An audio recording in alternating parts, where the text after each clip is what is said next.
ouvindo bem?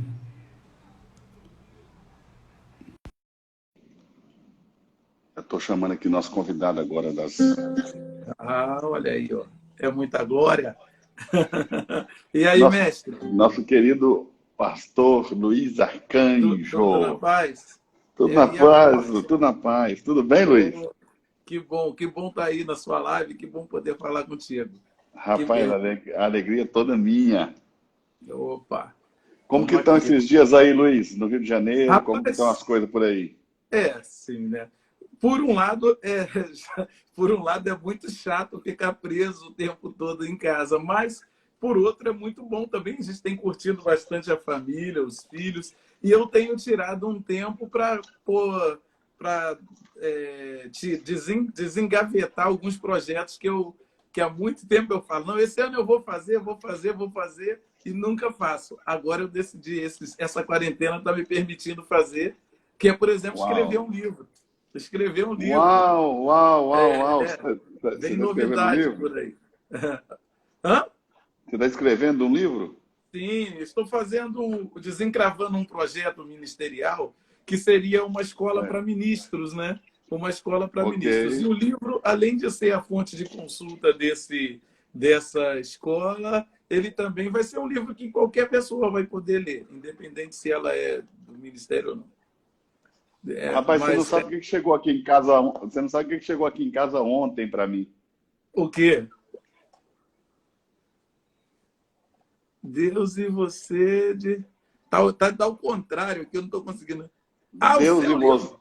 Deus e você de A a Z. Meu Eita, livro, ó, glória. Que capa chegou linda, ontem. hein? Ó, chegou ontem. Que capa linda, irmão. Chegou ontem Olha, aqui para mim. eita E glória. essa semana agora a gente vai começar a vender. Nós vamos fazer aí E, um lançamento aí, um meteórico aí, vamos começar a e vender. onde é que vai estar disponível esse livro? E vai estar em todas as livrarias, todas. Ah, que legal. Todas as grandes livrarias, ó. Não, mas agora tem que ser online, né? A gente não consegue ir em livraria. É, Tá fechado. pode, já está no Amazon. Já inclusive Ah, pode já fazer então o pedido. Já está já tá no já, Amazon, já inclusive vou, já já pode fazer vou, pedido no Amazon. já vou pedir o meu.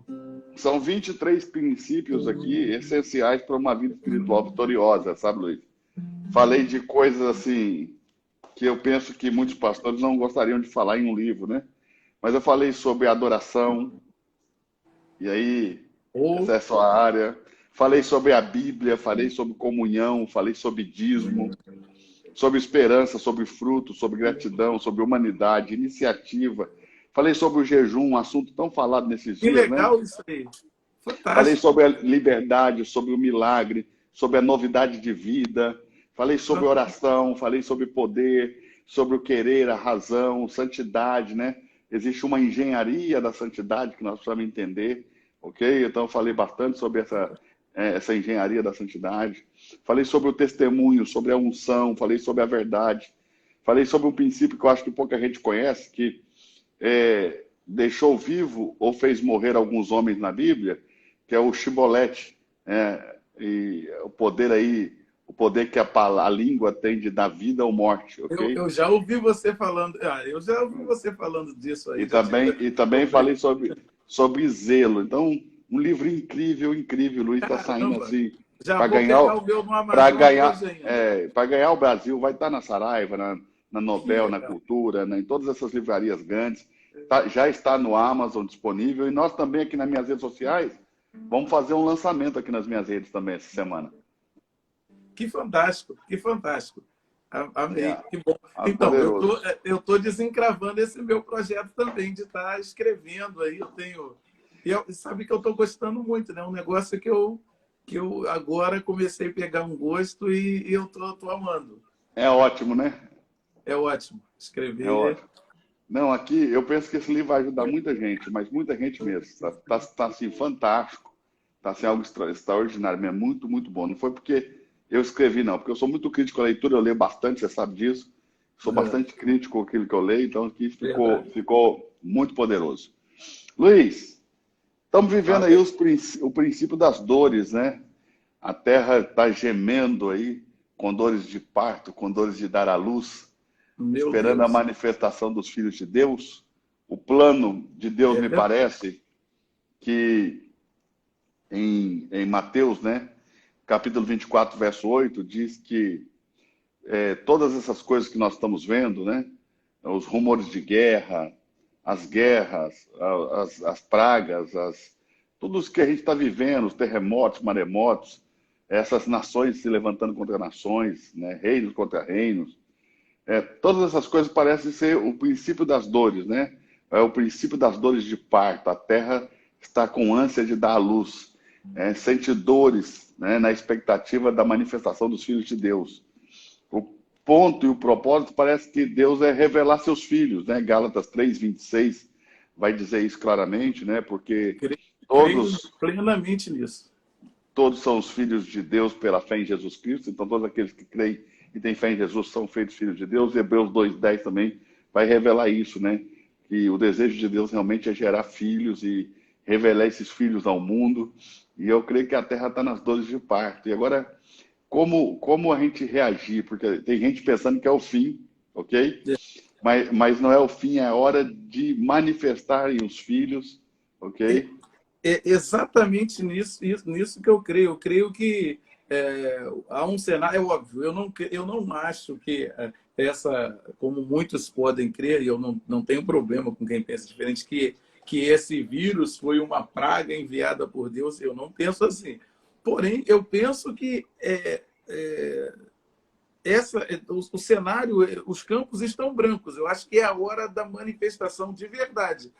Eu acho que o cenário está propício à ativação daquilo que nós deveríamos ser e não estamos sendo, né? Eu penso, acho que a gente precisava de um choque, de um sacode, para nós entendermos, né, de verdade que nós podemos ser mais do que temos sido, nós podemos agir mais do que temos agido, nós podemos deixar Deus agir mais em nós do que temos deixado. Então, eu penso que é exatamente isso. A Terra está gemendo, ansiando, aguardando a manifestação dos filhos de Deus. A Amém. minha e a sua. Amém. Luiz, e será que nós estamos preparados para sermos manifestados como filhos? Ah, eu, eu acho que nós precisamos, irmão. Outro dia eu estava ministrando Provérbios 30 lá na igreja, que fala sobre quatro criaturas frágeis que conseguem ter êxito. A formiga que trabalha no verão, né, que prepara sua comida no verão, né, um animalzinho não é tão frágilzinho, mas que consegue ter visão. Ela sabe que vai existir um inverno, então ela se prepara antes, coisa que a boa parte da gente não faz, né? Tem muita gente que esse inverno, essa quarentena, pegou, mas pegou feio, porque não estava preparado. E o gafanhoto fala do coelho, que apesar de ser frágil, faz a sua casa na rocha, né? Ele constrói a sua casa num lugar seguro, na rocha, e essa Firme. rocha, né? Fala da rocha inabalável, a rocha que é Cristo. E fala do gafanhoto que, apesar de não ter rei, eles conseguem se repartir em bando e conseguem ter êxito naquilo que fazem. Gafanhoto, mesmo sem ter um rei, sem ter um presidente, eles conseguem ser organizados. Ou seja, isso fala de unidade, eles conseguem trabalhar juntos.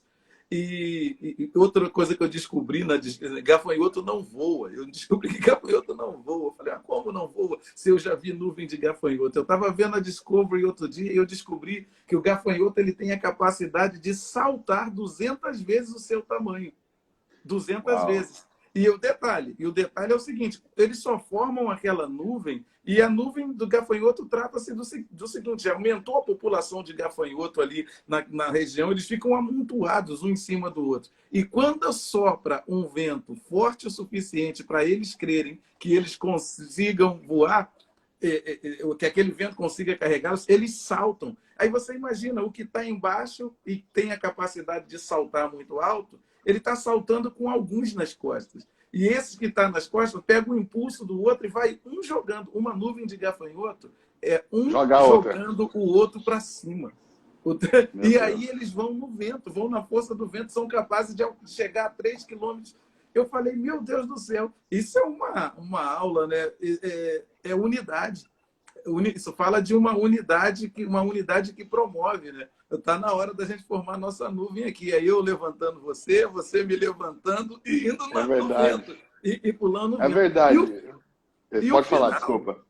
da última fala da aranha, cara. A aranha diz que a aranha desliza com as mãos e está nos palácios dos reis. O Uau. que eu descobri que tudo que uma aranha precisa para ter êxito no que ela se propõe a fazer sai de dentro dela. A teia, né? Ela produz uma seda que produz a teia e aquela teia acaba sendo o seu instrumento de caça, acaba sendo o seu transporte, acaba sendo tudo. E tudo produz dentro dela. Agora, uma coisa que eu nunca tinha me perguntado é como é que a aranha consegue deslizar numa teia onde os outros insetos agarram? Certo. E aí eu lá no livro da Bíblia Discovery Channel, e eu descubro que, além da seda, a aranha produz um óleo. É o óleo que faz ela deslizar onde os outros ficam agarrados. Ela consegue andar na seda. A seda é preparada, a teia é preparada para agarrar, para prender.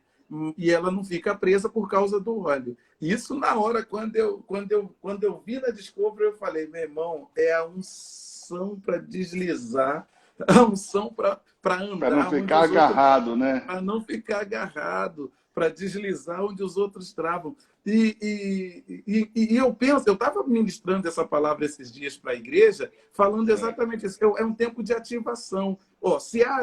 Se tudo que a aranha precisava para ter êxito, Deus colocou dentro dela, se o que o gafanhoto precisava para ter êxito, Deus colocou nós, eu não acredito que o nosso Deus foi mais generoso com a aranha e com o gafanhoto do que com a gente. Tudo que nós precisamos já está dentro de nós, mas precisa de uma ativação. Então, eu penso que esse tempo, essa quarentena, para mim, tem sido um tempo de ativação. É um tempo da gente estar buscando o Senhor num outro nível. Eu penso que também o Senhor quer promover a sua igreja.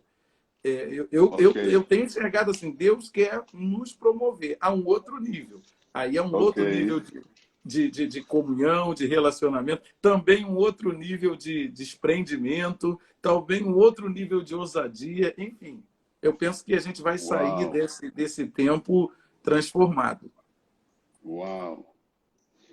Tremendo, tremendo, tremendo, tremendo, tremendo, tremendo. Luiz, preparou alguma canção aí para a gente entrar no...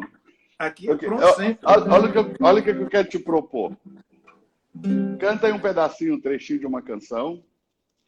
Eu gostaria de te propor algumas perguntas para que você respondesse como ministro e pastor.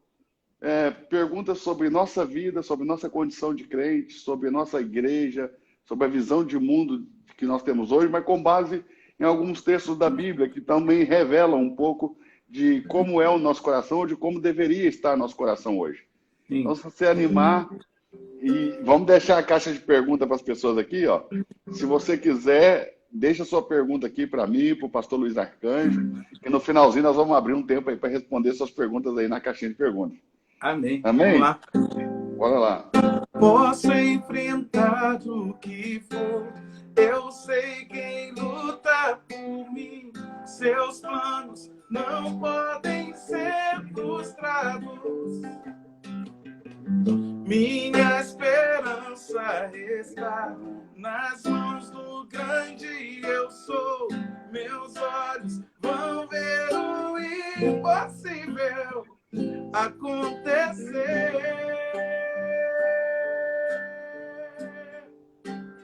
Deus de aliança, Deus de promessas, Deus que não é homem pra mentir. Tudo pode passar, tudo pode mudar, mas tua palavra vai se cumprir. Deus de aliança, Deus de promessas, Deus que não é homem pra mentir.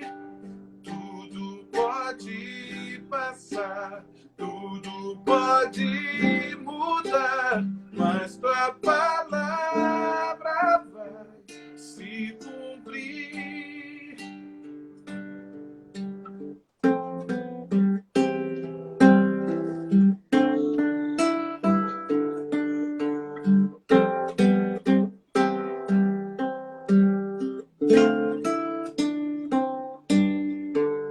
Uau! Aleluia, aleluia. Que tremendo, pastorzão. Pastorzão, vamos lá para a primeira pergunta. O Apocalipse fala de dois grupos de 144 mil pessoas. Está no capítulo 7 de Apocalipse, primeiro grupo, né, de 144 mil. No capítulo 7, verso 4, ouviu o número dos selados, que eram 144 mil, selados de todas as tribos dos filhos de Israel. Então aqui está claro, são judeus, ok? E no capítulo 14, verso 1, fala de 144 mil dos santos, aí falando em relação à igreja. Olhei e eis que estava o Cordeiro sobre o Monte Sião, e com ele 144 mil, que em suas testas tinham escrito o nome do seu pai. E no verso 3 vai falar de um cântico novo, vai falar que esses que estão com o Cordeiro, 144 mil, foram comprados da terra. No verso 4 vai dizer que eles não se contaminaram com mulheres, porque eram virgens, e estes são os que seguem o Cordeiro onde quer que ele vá, são os que dentre os filhos dos homens foram comprados como primícias. Eles são primícias, eles não são a colheita, como você falou, os campos estão brancos, eles não são a colheita, eles são primícias, eles vêm antes da colheita, né? Alguns vão ser tomados como primícias para Deus, né? Então são esses 154 mil aqui. Eles foram comprados como primícias para Deus e para o Cordeiro, e na sua boca não se achou engano, porque são irrepreensíveis diante do trono de Deus. Na sua boca não se achou engano, e outra tradução está, não se encontrou neles falta de sinceridade. Não se encontrou neles falta de sinceridade, não se encontrou engano. Luiz, a nossa igreja, a igreja brasileira, os ministérios, hoje... Meu Deus, meu pai. Eu já tô arrepiado aqui. Já. Hoje, e o cenário dos últimos 15 anos aí que vocês têm como ministério há quantos anos, Luiz? Bom, eu fui criado na igreja, né? Parte da infância na Assembleia de Deus com meu pai, e a outra parte já mais para a adolescência na Quadrangular. Mas eu sempre envolvido com tudo na igreja, com grupos, né? Grupo jovem, grupo infantil, depois liderei grupo jovem, grupo de louvor. Ministerialmente falando, olha, eu posso falar assim de que eu comecei a entender o que é ministério, eu acho que por volta dos 15 anos, então eu posso dizer que 30 anos envolvidos com ministério. Uau! Nesses 30 anos, Luiz, e aí, você acha que o povo de Deus está mais sincero ou menos sincero? Ah, Jesus da glória! Eu acho que está menos sincero. Antigamente, mesmo com todas as pessoas, elas eram... eu vivi um tempo, né, de um evangelho, em sua grande maioria, ministrado por gente gente da classe muito baixa, gente de pouca cultura. Porque antigamente não era moda ser crente. Agora é moda ser crente, né? Agora todo mundo é crente. Não, agora, pô. Eu vivi de um tempo onde era ser crente era uma coisa, não era legal. Era ser cafona, né? As pessoas diziam, crente é cafona, crente tinha fama de burro, crente tinha fama de um monte de coisa, né? E muito por conta, assim, de fato, da falta talvez, de conhecimento que muitas pessoas tinham. Geralmente, as pessoas que eu olhava a comunidade era de gente de classe muito baixa, de gente com pouco estudo, com pouca... Dificilmente você achava na igreja alguém que tinha um diploma de 3º grau, pelo menos no tempo que eu estou falando, assim, né? Tô lá para os idos da década de 80, né?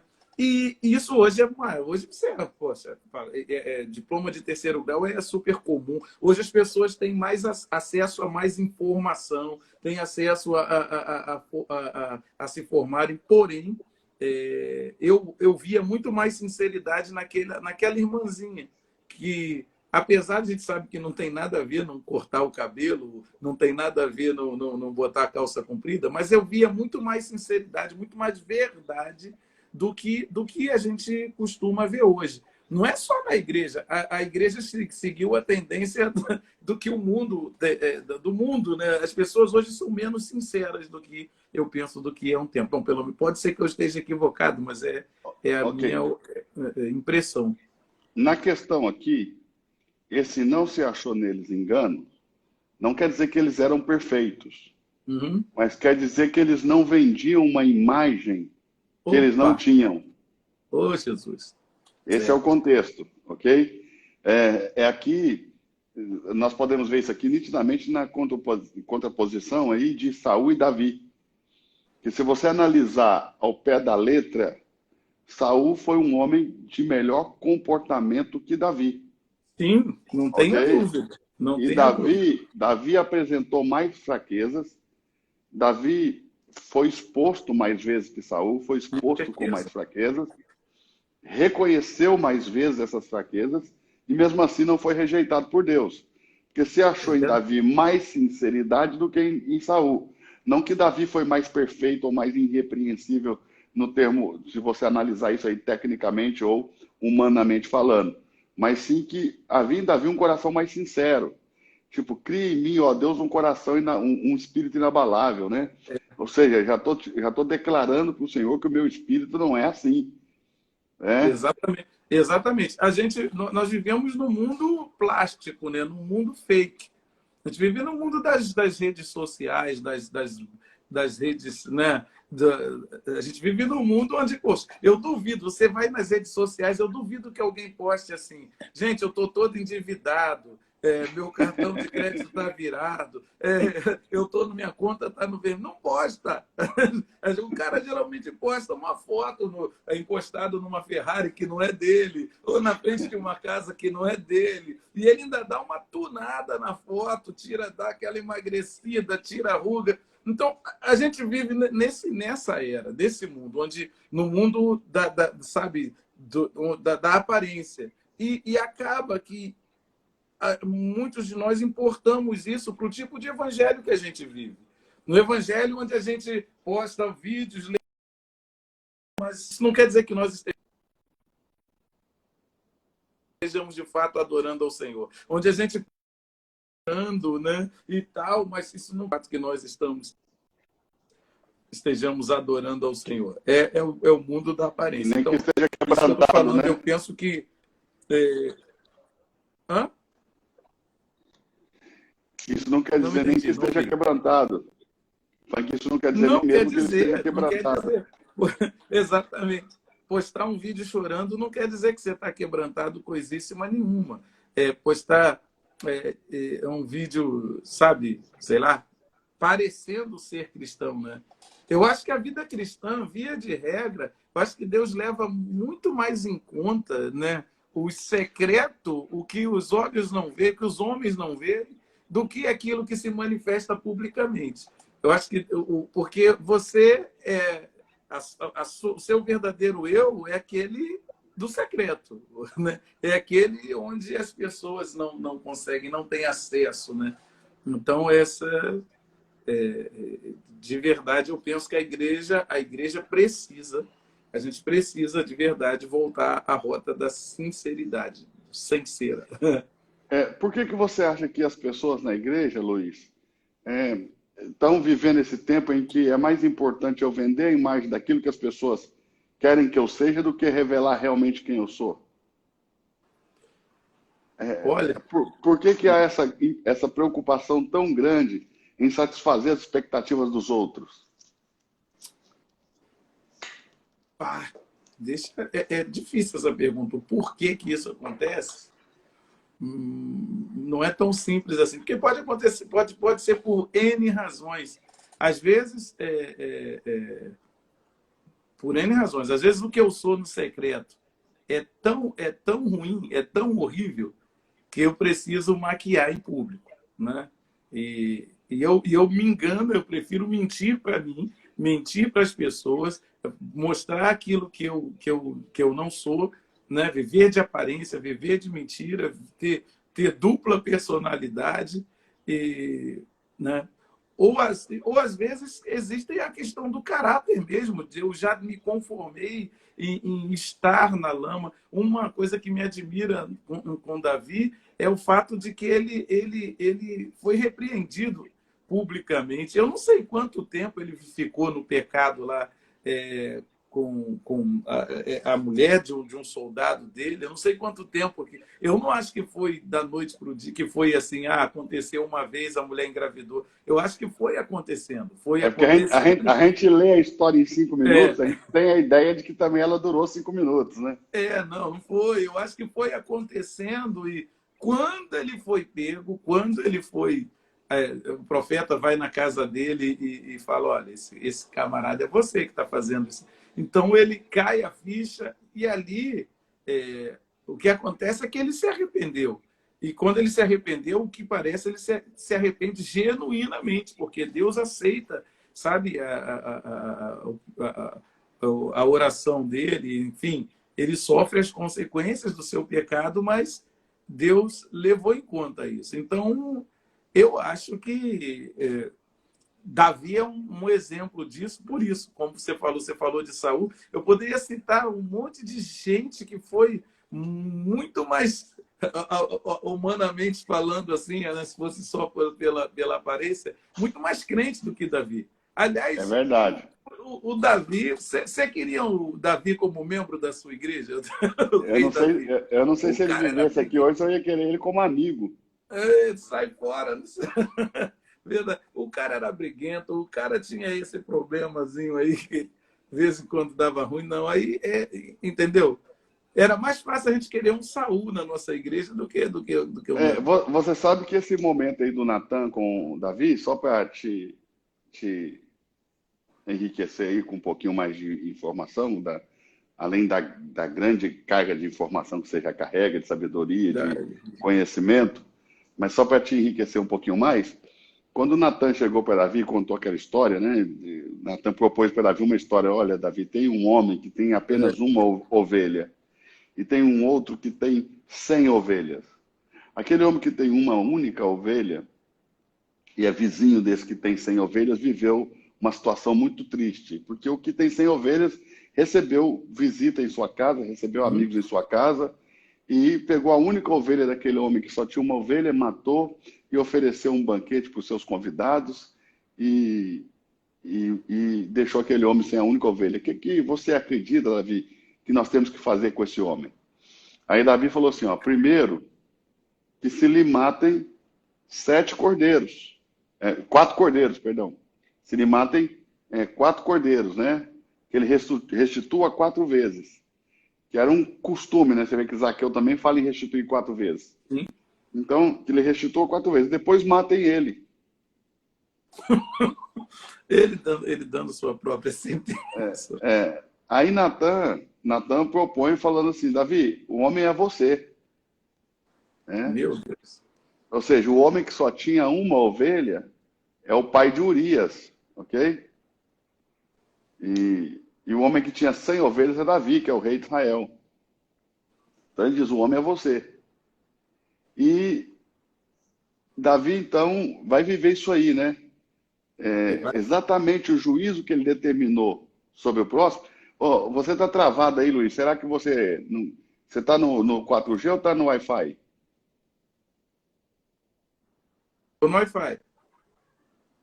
Porque travou você aqui, desapareceu você da tela.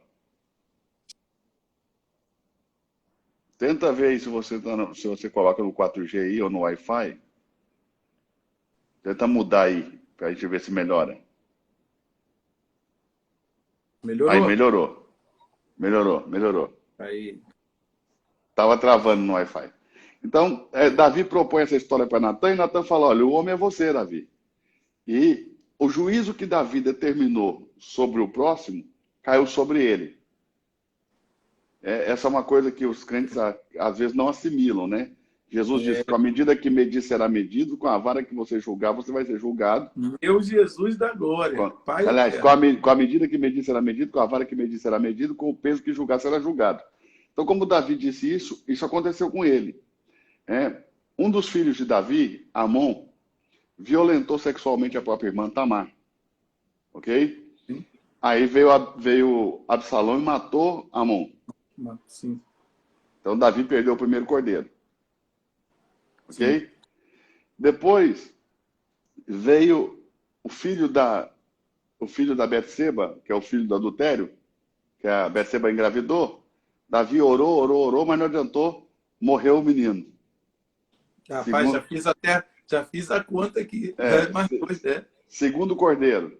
Depois Absalão também é morto. Joabe vai lá e mata Absalão. E depois Salomão vai lá e mata Adonias. 4. Imediatamente Davi morre. Então, ele restitui 4 e imediatamente morre. O juiz que ele determinou sobre o outro acabou vindo sobre ele. Então, meu Deus, eu nunca tinha pensado desse jeito, eu nunca tinha. Mas é verdade, foram 4 filhos, né? 4 cordeiros. Eu acredito que esse é um alerta para nós. Meu Jesus. Quando nós formos julgar o próximo, né? Para que a nossa vara seja longa e o nosso peso seja leve. Meu Jesus amado, e é duro, né? Porque é bem perigoso você preparar uma forca por Mardoqueu e ela acabar vindo para você. Ah, é verdade. É verdade. Então, é um princípio bom. Vamos inverter um pouquinho, Luiz. Você pergunta agora, vai lá. Ô, irmão, Eduardo, eu queria que você falasse assim da importância. Uma das coisas que eu estou escrevendo aí no livro é um livro que fala desde o start, né? Uma pergunta que me fazem muito: como é que começa o ministério? Como é que não sei o quê? Como é que a gente faz para começar? Pessoal, eu estou falando desde lá do primeiro, da importância dos primeiros princípios que a gente precisa observar, porque tem muita gente que começa com a motivação equivocada, né? Tem muita gente que... esse episódio aí da morte de Absalão, por exemplo, eu falo no primeiro capítulo do livro, onde tem um camarada, filho do sacerdote Joiada, né? Filho do sacerdote que queria correr para dar a notícia. Queria dar a notícia. E Joiada, não, eu esqueci o nome do sacerdote aqui, mas vou lembrar. Ele queria correr para dar notícia ao rei Davi. É o que tudo indica, ele era conhecido. Só que Joabe avisa ele: cara, dessa vez a mensagem não é boa. Você tem coragem dessa vez a mensagem não é boa. E aí Joabe vai e chama um etíope. Desde essa época que sobra para o negão. O negão sempre entrando na furada. Chama o etíope e fala para o etíope correr. A leitura que você faz é um escravo. Se morrer, não vai fazer falta. Agora, você é filho de sacerdote. E aí, ele não se conforma em ver o etíope correndo no lugar dele, e ele insiste em querer correr. E o Joabe fala mais uma: cara, dessa vez você não vai ganhar prêmio.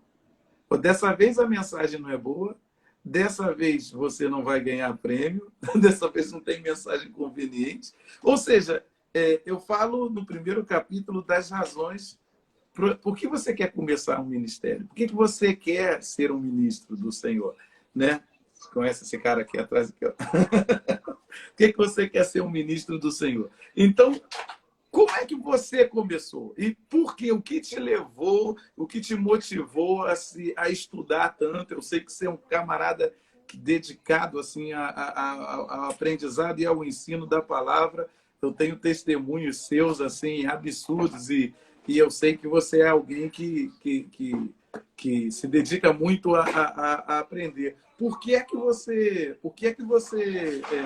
começou? O que te levou a começar?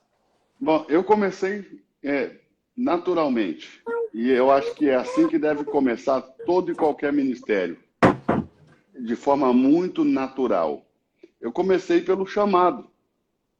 É assim que se começa. Você recebe um chamado. Você entende um chamado. Você percebe um chamado. Você escuta um chamado. Né? Você ouve um chamado. Você você tem uma visão com o chamado, uma experiência de chamado, e a partir dali você começa a se preparar para servir, né, para ser útil a Deus, da maneira que Deus quiser usar. Mas uma coisa que eu penso que uma pessoa que está começando no ministério precisa saber, tanto de mim como de você, é que isso começa naturalmente, ok? Que quem muito arquiteta isso, talvez seja plano dele e não de Deus. Opa. Quem muito desenha isso, né, pode estar construindo o seu próprio chamado, ao invés de estar sendo chamado. Você já viu pastores, você já viu gente que botou na cabeça que é pastor, e que é pastor, e que é pastor, e o planeta está vendo que não é, e o Senado, tudo, você já viu isso? E a pessoa se convenceu de que... Eu já vi gente que botou na cabeça que é pastor, e ele se chamou para o ministério, e eu vi o desastre que isso foi, ok? Eu acompanhei muita gente abrindo igreja, fechando igreja, gastando fortunas, né? Eu acompanhei aí jogador de futebol que abriu igreja, gastou fortunas e fechou tudo, porque não foi chamado, Luiz. Não se faz igreja com dinheiro, não se faz igreja com dinheiro de um, entendeu? Realmente tem que haver um chamado. Não se faz igreja com marketing apenas, entendeu? Agora a gente está na era do marketing, né? A questão também é outra coisa que dar certo não quer dizer que Deus está fazendo, ok? Sim. Porque senão... Um monte de coisa que dá certo aí que não tem nada a ver com Deus. Então, o show do Alok lota, não quer dizer que Deus que lotou, né? Então nós temos que perder essa ideia de que tudo que está cheio, Deus está ali. Está aí, é exatamente isso. Nós vivemos no tempo sabe, de impressionar, das pessoas que impressionam. A gente tem a ideia de que Deus está com quem está com a maioria, com quem tem milhares de seguidores, milhões de seguidores. E aí Deus está com ele, Deus está abençoando o ministério. Se o camarada, Deus está no evento que tiver entupido de gente, Deus está... É bem complicado. Eu penso que nós temos feito coisas grandes que têm influenciado pouco. Exato. Eu vou dizer de novo. Nós temos feito coisas grandes que têm influenciado pouco. E eu digo isso não só das outras pessoas, eu digo isso também de mim. Eu fiz coisas grandes que eu entendi que influenciaram um pouco. Então, o Espírito Santo me repreende, me chama para uma visão, para entender que eu preciso influenciar mais, ok? Ser mais preciso, ser mais cirúrgico.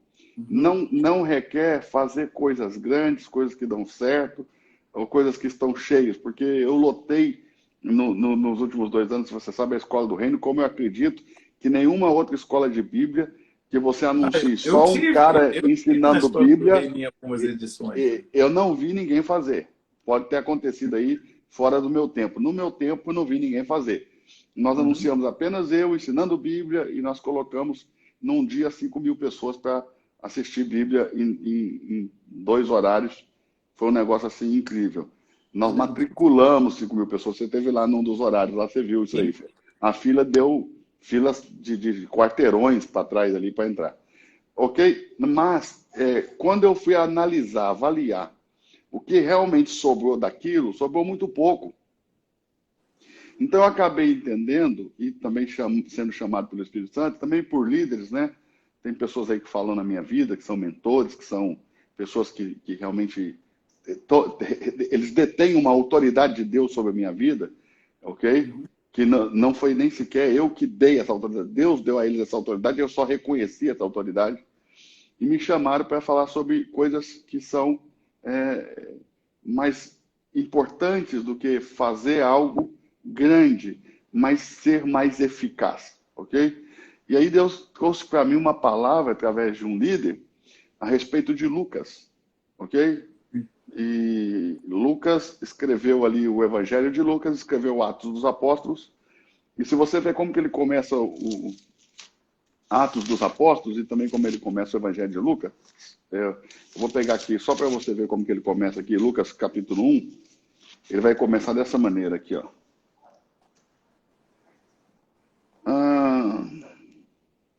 No verso 3, né? Ele vai dizer, pareceu-me também a mim conveniente descrevê-lo a ti, ó excelente Teófilo, né? Por sua ordem, havendo-me informado já minuciosamente de tudo desde o princípio, para que você conheça e tenha certeza das coisas que foram informadas. Ou seja, ele vai falar assim em Lucas e ele vai falar assim também em Atos dos Apóstolos, né? Que ele está escrevendo para um homem, seu amigo Teófilo. Teófilo. O amado Teófilo, ele vai dizer aqui em Atos, no capítulo 1 também.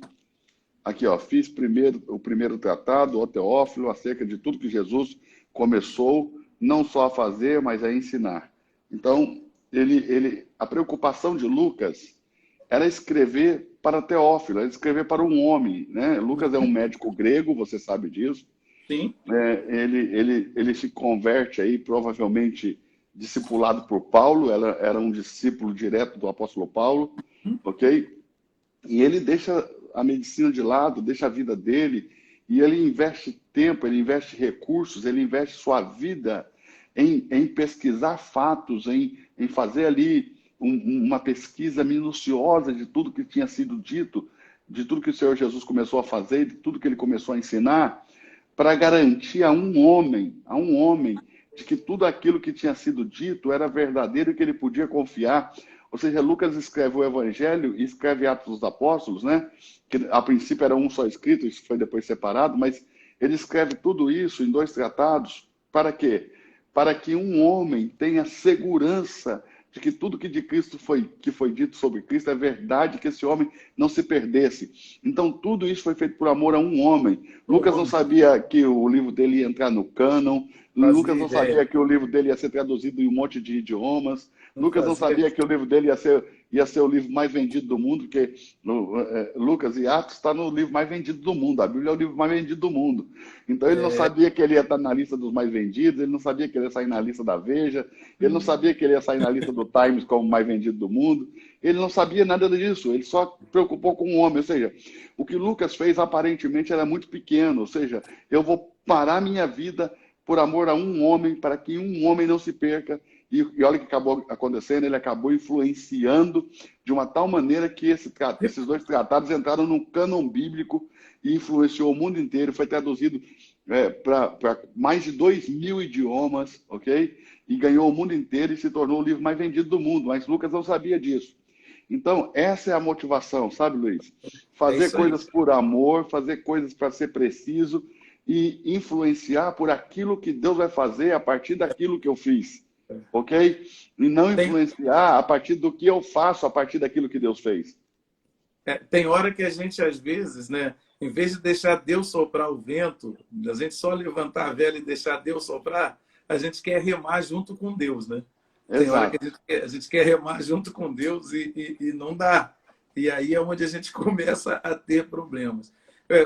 Eu sei que isso, de verdade, isso que você está falando é uma verdade tão concreta, que foi verdade na nossa vida. Na verdade, nós congregávamos no Ministério Apacentar, éramos músicos do Ministério de Louvor da igreja. Por exemplo, o CD Restitui, né? O CD Restituição, a igreja fez uma campanha, não tinha ideia de gravar CD, de nada disso. A ideia era, o pastor pediu para a gente fazer uma música para essa campanha. Falou, faz uma música que eu vou fazer uma camisa e no final da campanha eu vou dar uma camisa com a música da campanha. E aí não tinha ideia. Só que a gente foi buscar o Senhor e acabamos fazendo 9 canções no CD Restituído. E aí, quando tinha uma quantidade de canções, o pastor decidiu lançar o CD, de fazer de fato um CD e lançar. Que, na verdade, não fazia sentido, porque a gente estava gravando um CD Toque no Altar. Né? Não fazia sentido gravar um CD lançar 2 CDs juntos, e aconteceu isso, de eles saírem. Deus projetou os CDs, a verdade foi essa, assim. Mas a ideia, a gente nunca sonhou com CD, a gente sonhava de fazer músicas para abençoar o ambiente do culto, registrar aquilo que Deus estava fazendo. Muitas das nossas canções eram simplesmente a nossa oração com Deus. Eu não preciso Então, ser ó, reconhecido por ninguém. Eram nossas orações, né? Ó. O que dizer pra tocar o teu coração e te surpreender? Se tudo conheces de mim, bem antes de eu falar, não tenho em mim palavras pra te convencer. Se até o desejo de te adorar vem de ti, sou só uma criança, me ensina o que fazer. Sinceramente eu não sei por que me escolhestes pra ti e que valor os teus olhos viram em mim. aleluia. Pode alguém como tu amar tanto alguém como eu e me enviar pra ir em teu nome e me enviar pra ir em teu nome.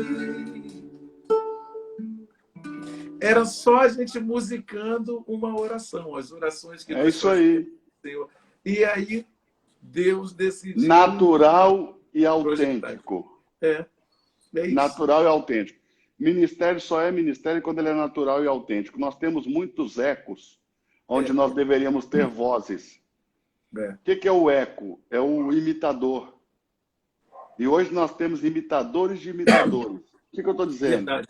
Não é o que repete o que aprendeu, porque isso não é um imitador, ele é uma voz. João não recebeu nada dele, ele recebeu de alguém.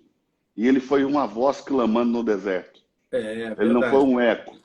Então, Uma mensagem só, né? você pode receber algo e ser uma voz, ou você simplesmente pode tentar se apossar de algo e ser apenas um eco, ok? É. Então, você é voz quando você recebe algo. Você é eco quando você tenta se apossar de algo. Opa. Então, não é natural, não é autêntico, é montado. Então, eu É. penso que hoje nós estamos vivendo um tempo de igrejas customizadas, de ministérios customizados. Você customiza a gosto do cliente, entendeu? Se ele quer a roda tal, se ele quer o acessório tal, você vai colocando ali, que é para o É cliente, complicado. que é para o É cliente ficar. complicado. Então, tá algo pouco natural, tá algo customizado demais. Eu acho até Entendeu? que, assim, eu até entendo e a igreja precisa de verdade se atualizar. A maneira, por exemplo, de comunicar o evangelho, ela muda. Ela vai, por exemplo, hoje, num tempo como esse, se não existisse internet e a gente não pudesse sair de casa, É zero. tinha dado ruim. É atualizada, a igreja tem que estar atualizada, a igreja tem que lançar a mão da tecnologia. Né? Sim, Os tem que homens ter. de Deus são inovadores, É que é verdade. inovar? É fazer a mesma coisa por um caminho novo, ok? Uhum. Davi foi um inovador em Israel, Davi introduziu de novo o ferro em Israel, ele introduziu as armas de ferro em Israel. Presta atenção, teve uma época que os filhos de Israel, eles não tinham armas para lutar, né? Porque para amolar uma enxada, ele tinha que ir lá no lado dos filisteus para fazer Eu, isso. Então, eu lembro dessa passagem, é verdade. Então, olhe bem, Davi inovou, Davi desenvolveu tecnologia e inovação em Israel. Então, eu penso que a igreja tem que ser inovadora, tem que lançar mão da tecnologia. Jesus lançou mão de tudo que ele tinha disponível no seu tempo, não foi morar em Cafarnaum por um acaso, né? Foi ali de forma Sim, estratégica, porque ali era um porto, havia uma aduana romana, as mercadorias do mundo todo estavam ali, pessoas do mundo todo, do mundo antigo conhecido, estavam ali. Então, qualquer coisa falada ali espalhava para o resto do mundo conhecido. Então, Jesus estava usando mão de tudo que ele tinha disponível ali, em termos de comunicação, de rápida envio de mensagens, entendeu? E ele lançou mão disso tudo. Então, a igreja tem que ser isso. Agora, Isso é uma coisa, né? E customizar a fé e a doutrina em favor do cliente é outra coisa, É ok? verdade. Então É são coisas verdade. diferentes. A igreja tem São que ser coisas diferentes. É tecnológica, a igreja tem que ser inovadora, a igreja tem que ser moderna, a igreja tem que ser renovada, mas a igreja não pode negociar princípios. A Bíblia diz, exatamente. deixando para trás as coisas velhas, ok? Ou seja, lança fora o que é velho, É verdade. mas não abra mão dos marcos antigos. Os marcos antigos. Então, a igreja Não precisa aprender a mova, diferenciar entre não antigo mova. e velho. O antigo, quanto mais antigo, mais valor tem. É O verdade. velho é ultrapassado. É ultrapassado. Quando fica velho, joga fora. Então, existem coisas na nossa fé que nós temos que deixar para trás. Mas existem coisas que nós nunca vamos poder perder. É isso aí. É isso aí. Exatamente isso. É evoluir sem perder a essência. Sem perder a essência. Sem perder a essência. Eu acho que. E aí é onde é complicado, né? Onde muita gente, para ser o atual, está deixando a essência. Para Ó, vender. falta poucos minutinhos, Luiz. Vamos tentar responder umas perguntazinhas aí. Vamos embora. Essa aí eu acho que é para você responder, viu, pastor? Aproveitar que você é pastor de Ah, igreja agora. vai você nessa aí. Responde essa tua. Você tá. Não, a live é tua. Vai que é tua, Tafarel. É... Vai aí, ó. Você tá de brincadeira. Você quer derrubar o profeta, né? Ô, Luiz, eu vou te falar uma coisa. Demora. Quero me meter nisso aí, não, mano. Vai que é tua. Eu abri para o pessoal, para eles fazerem perguntas, né, Luiz? E o pessoal vai para cima, não brinca, não. Eita, pai, aí, ó. A galera só vem com pergunta assim de zagueiro argentino, né? Quer derrubar o. O anticristo é judeu ou não? Tem que ser, né? Porque o anticristo é um falso messias. Como que vai haver um messias do judeu que não é judeu? Então não faz sentido, né? Ele tem que ser judeu. Nem que seja um judeu falso, mas tem que ser judeu. Tem que se declarar judeu. Cadê?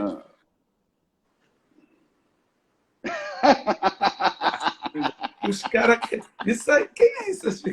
Tem o nome do. Isso aí deve ser alguém que quer zoar o nosso plantão. Daiane. É uma irmã. Ó, irmã, eu não aconselho, não. Eu não aconselho, não. Também não, o ambiente é ruim. Um negócio ali, a gente sabe que, de verdade, não é só pela. A gente sabe que, poxa, existem espíritos locais, espíritos que para mim, pela minha opinião, que regem determinados lugares. E eu acho que o motel é um lugar, via de regra, difícil, onde 90% das pessoas que vão lá, eles vão lá. É um local de prostituição, de traição, de adultério. Eu não vou deitar com a minha esposa numa cama onde milhares de... Sem falar que a Bíblia diz que o leito de um matrimônio precisa ser sem mácula, né? Então, essa não sei se é para mim ou para você, não colocou nome, mas você é calvinista, Luiz? Eu não sou calvinista, não. Eu não sou calvinista, mas eu já estudei em colégio calvinista. Eu concordo com algumas coisas do calvinismo. Em alguns pontos eu sou. Tem um pouquinho de inclinação? Eu tenho um pouquinho de inclinação. Mas eu não. Assim, eu sou mais arminiano. Pode ter certeza que eu sou mais arminiano. Oh. Caramba, mano. Irmão, assim, é tua essa. Vai você, Eduardo. Piercing, tatuagem, música secular. Pode. Denominações e líderes que fazem. Ô Luiz, bom, eu vou falar do piercing primeiro, ok? Essa é a minha visão, meu ponto de vista, ok? Eu não vejo nada de errado num piercing. Agora, pode também ter tudo de errado. Pode também ter tudo de errado.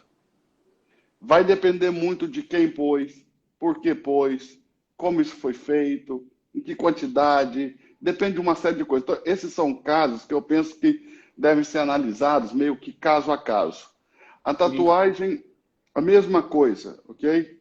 E eu também acredito que tem que entender por quê, para quê, quando, como, quem. ok? Porque você é livre, o corpo é seu, ok? Você põe a tatuagem se você quiser, você põe o piercing se você quiser, ok? Rebeca tinha um piercing no nariz, a Bíblia Sim, fala, entendeu? Mas é uma coisa cultural, não chocava. O que que eu penso, tá? Quando eu estou numa igreja, Luiz, e isso vale para o piercing, vale para tatuagem, vale para música secular. sim. E essa igreja me diz, não faça, não ponha piercing, não ponha tatuagem, não faça tatuagem, não Aí se a ouça gente música faz, está secular. errado. Se E você aí fizer, está errado. eu faço, aí eu entendo que a igreja é uma autoridade, aliás, Sim. eu creio que a igreja é a segunda maior autoridade na Terra, primeiro é a palavra de Deus, depois a igreja. Então, eu penso que o pecado não é nem o piercing, nem a tatuagem, nem a música secular nesse momento. Nesse momento, o pecado maior é a É a rebelião contra a igreja, ok? Exatamente. E é isso que acontece geralmente. As pessoas querem entrar em rebelião contra a igreja. Os líderes espirituais, o que fazem? Bom, os líderes denominacionais. Cada denominação tem as suas regras, cada denominação tem o seu entendimento, né? Cada denominação tem aí a sua forma de lidar. E eu acho que precisa ser respeitado. Já Sim. que Deus permitiu que houvessem diversas denominações, eu acho que a gente precisa respeitar cada denominação. Eu acho que pior do que você fazer alguma coisa contra aquilo que te dizem não deve fazer, é você fazer simplesmente porque você quer ser rebelde, porque você quer se É, rebelar, porque você quer é, afrontar é as verdade. autoridades constituídas na sua vida. Então, acho que aí começa um problema sério, que passa a ser grave, muito mais grave até do que o piercing, a tatuagem ou a música Muito secular. pior, com certeza. A rebelião é complicado. Mas eu também costumo dizer, terminando ainda de responder aquela questão, que você deve fazer algo ou não fazer, porque você tem paz com Deus, porque você Isso. é, sente que isso de Deus para você é bênção, é bom, entende? Então, se você perguntar para Deus, muita coisa que você faria na vida, você não vai fazer. Pastor, hoje não somos mais a noiva e sim a esposa, como? Não, presta atenção. Essas coisas, ser noiva, não ser esposa, são apenas alegorias da palavra, né? Nós somos os filhos de Deus. Essa é literalmente o que nós somos. Nós somos filhos de Deus. E há uma alegoria entre o noivo e a noiva, o esposo e a esposa. O esposo e a esposa referindo-se a Israel e a Deus, noivo e noiva referindo-se à igreja e a Jesus, ok? Para que você possa compreender o que Deus pretende, o que Ele propõe, que é uma união com o seu povo, de uma maneira que essa união nunca mais seja desfeita.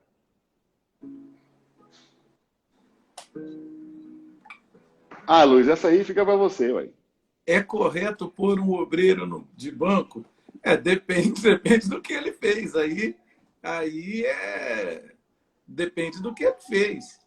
Eu acho que ninguém vai para o banco à toa, ou vai? Não vai, não, né? Alguma coisa ele depende do que, Ô, do que Luiz, esse para quem não conhece essa linguagem, pôr de banco é o quê? é pôr em disciplina, é dar uma cadeira no cara. Depende. É não deixar ele atuar no ministério, no que ele faz? Não deixar ele atuar do que ele faz. De repente, seria uma disciplina, seria uma maneira de disciplinar, né? Enfim, acho que disciplina tem em tudo que é lugar, até no teu trabalho, irmão. Às vezes, dependendo do que você aprontar, o camarada que chega atrasado. Eu já tomei disciplina uma vez, eu tinha um patrão português e eu cheguei atrasado. Teve um dia que ele ficava sentado na porta da loja, assim. E quando eu cheguei atrasado, ele falou: não, nem entra, você pode voltar para casa. Hoje você não trabalha e eu desconto seu dia. É uma disciplina. Tomei um banco aquele dia. Fazer o quê, né? E quem não gosta